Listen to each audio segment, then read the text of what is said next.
एक महात्मा अपने मठ में कई सारे शिष्यों के साथ रहा करते थे।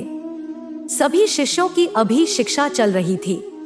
महात्मा के शिष्य प्रतिदिन आश्रम के नियम अनुसार हर कार्य को कर रहे थे। वह सुबह सुबह ही उठकर आश्रम की साफ सफाई करते थे और स्नान करने के बाद महात्मा से उपदेश लेने बैठ जाते थे। उपदेश पूरा होने के बाद सभी शिष्य भिक्षाटन करने चले जाते थे। वह दिन भर गांव गांव घूमकर भिक्षा लेते थे। कभी उन्हें भिक्षा मिलती तो कभी नहीं मिलती। एक दिन एक शिष्य जब भिक्षाटन कर लौट कर आता है तो वो देखता है कि बाकी सभी विषयों की तुलना में उसके पात्र में भिक्षा बहुत कम है। उसे ये देखकर अच्छा नहीं लगता। उसके मन में यह विचार आने लगता है कि मैं पूरे दिन घूम घूम कर भिक्षा याचना करता हूँ और बदले में मुझे इतना कम क्यों मिलता है। वह यही बात महात्मा से भी कहता है कि गुरुदेव, मैं प्रति व्यक्ति सभी की तरह भिक्षा लेने जाता हूँ, लेकिन हमेशा मुझे ही क्यों सबसे कम मात्रा में भिक्षा मिलती है। ऐसा क्यों होता है? यह सुन महात्मा कहते हैं कि आपका काम भिक्षा लेना है। कोई आपको अधिक देगा या कम, यह देने वाले की आंतरिक इच्छा है कि वह आपको कितना देना चाहता है। यह सुन शिष्य कहता है, कितनी बार लोग तो हमें भिक्षा ही नहीं देते, अपने घर के सामने से हमें देखते ही दुत्कार कर भगा देते हैं। यह सब बहुत कष्टदायी है।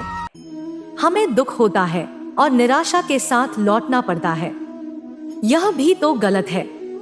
वह हमारे साथ ऐसा व्यवहार क्यों करते हैं? यह संत महात्मा कहते हैं कि यदि उनके व्यवहार से आप स्वयं को दुखी कर दें तो इसमें आपकी भूल है। यह सुन शिष्य कहता है कि लेकिन यह कैसे? महात्मा कहते हैं कि यह कहानी बड़े ध्यान से सुने। एक गांव में एक साधु महात्मा रहते थे। उनके साथ उनके कुछ अनुयायी भी थे जो प्रतिदिन आपकी तरह भिक्षाटन करने उस गांव में तथा आसपास के अन्य गांवों में जाया करते थे। उन्हें कभी भिक्षा मिलती तो कभी नहीं। उन अनुयायियों में से कुछ तो संतुष्ट थे भिक्षा मिलने या ना मिलने पर, लेकिन वहीं कुछ अनुयायी इससे बिल्कुल आपकी तरह दुखी हो जाते थे। जब साधु महात्मा को यह पता चलता है कि भिक्षुक इस बात से दुखी होते हैं, उनके दिन भर घूमने पर भी कोई भिक्षा नहीं देता, यह सुन साधु महात्मा उस क्षण कुछ भी नहीं कहते।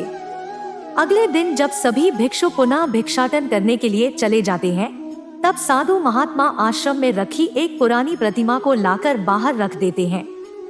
जब सभी भिक्षु एक एक करके वापस आने लगते हैं, तब वह देखते हैं कि साधु बाबा उस मूर्ति के समक्ष खड़े हैं और उस मूर्ति से भिक्षा याचना कर रहे हैं। भिक्षा याचना कर रहे यह देख सभी शिष्य बड़े आश्चर्य से भर जाते हैं। उन्होंने किसी को भी आज तक एक प्रतिमा से भिक्षा मांगते नहीं देखा था। सभी अनुयायियों को देख साधु बाबा पुनः अपने काम में लग जाते हैं। अगले दिन पुनः जब सभी अनुयायी भिक्षाटन करके लौट रहे होते हैं, तो वो देखते हैं कि साधु बाबा पुनः प्रतिमा से भिक्षा याचना कर रहे हैं। यह देख सभी शिष्य वनवासी साधु बाबा से पूछ ही लेते हैं कि आप भला क्यों एक प्रतिमा से भिक्षाटन कर रहे हैं? उनके समक्ष हाथ फैलाने से क्या लाभ? यह सुन साधु बाबा कहते हैं कि तुम्हारा यह प्रश्न करना बिल्कुल उचित है।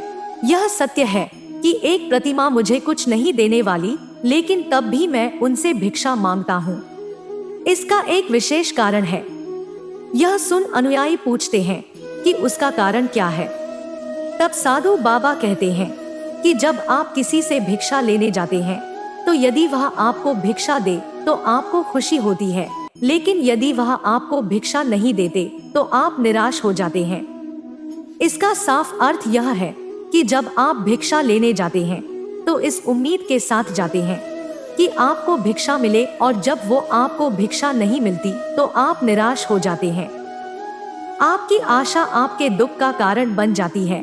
किंतु जब मैं इस प्रतिमा से कुछ मांगता हूँ तो मैं इससे कोई उम्मीद नहीं करता, क्योंकि मुझे पता है कि यह मुझे कुछ नहीं देगी, इसलिए मेरी इससे कोई उम्मीद नहीं होती। और जब मुझे कोई उम्मीद ही नहीं तो दुख कैसा?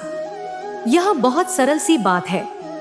मैं किसी भी आशा से उनसे कुछ नहीं मांगता।